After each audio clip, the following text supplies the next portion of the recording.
All right, so I was telling y'all about when I made it to work release. Once I finally made it to the work release status from work detail, and I was able to go job seeking. I remember the first job I went to go apply for was Union Pacific Railroad downtown. I went to their building.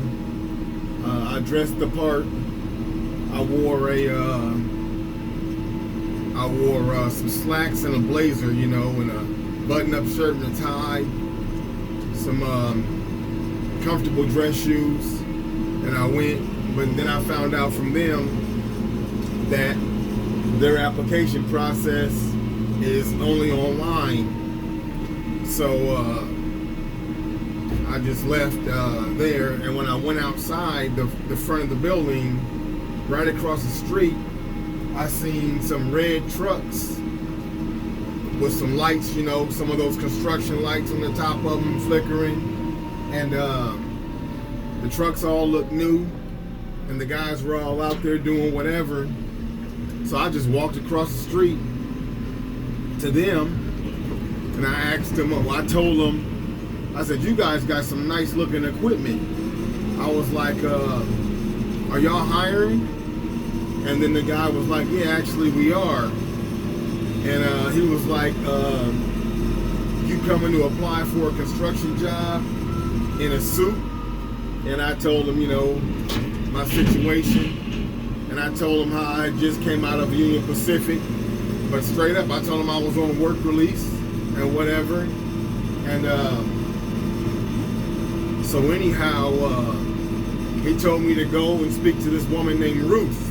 The name of the company is Linhart Construction. So he told me to go speak to this woman named Ruth.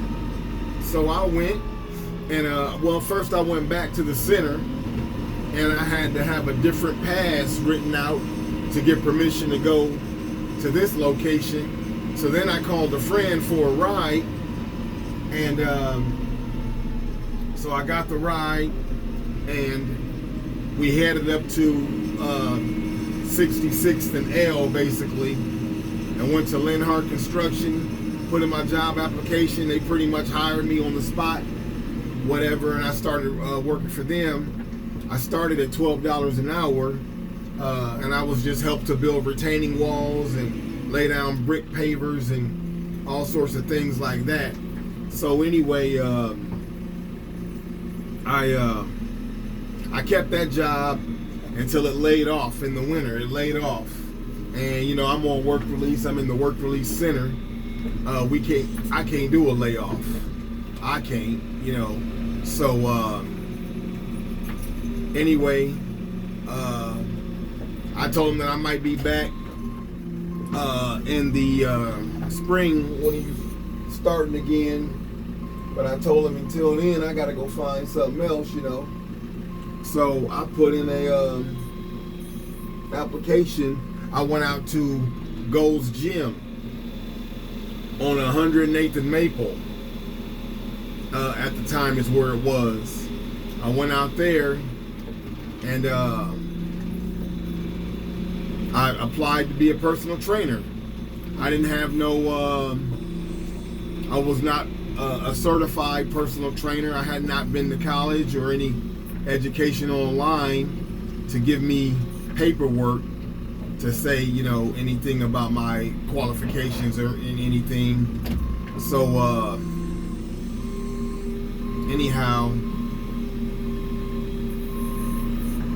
anyhow, I got the job because the dude interviewed me. He asked me a few questions, and he was satisfied with the answers that he had gotten from me. So then I got the job, but I didn't start working on 108th and Maple. They started me on 108th and Q. So I started there. I was the first inmate ever in Nebraska's work release program to ever be a personal trainer at a gym. And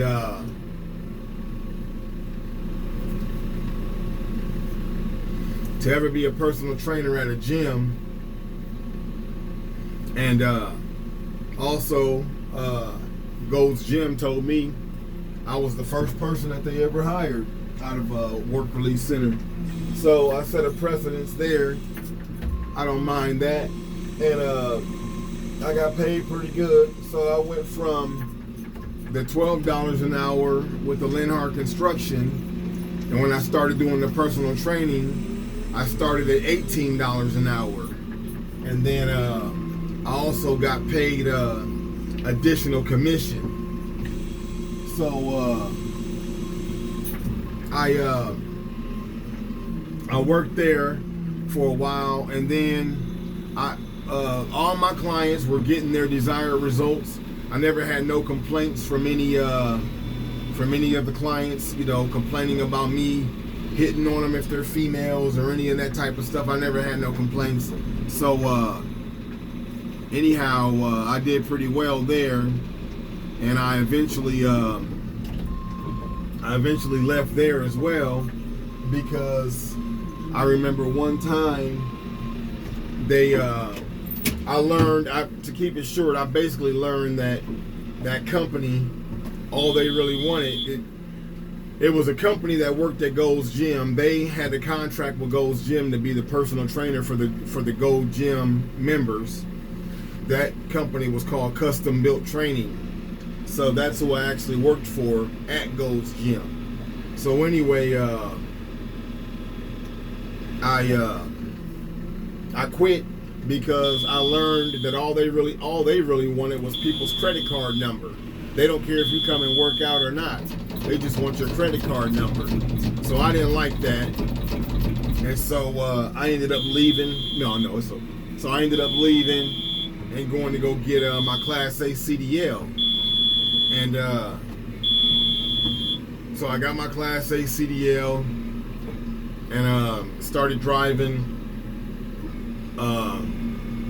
I started driving for, I went and got my, what did I start driving for first?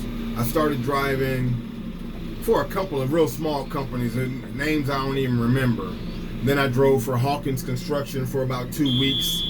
But I started working for the lead dirt companies and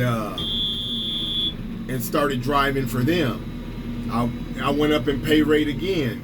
I went up to $21.20 an hour, and driving these single axle dump trucks. So anyway,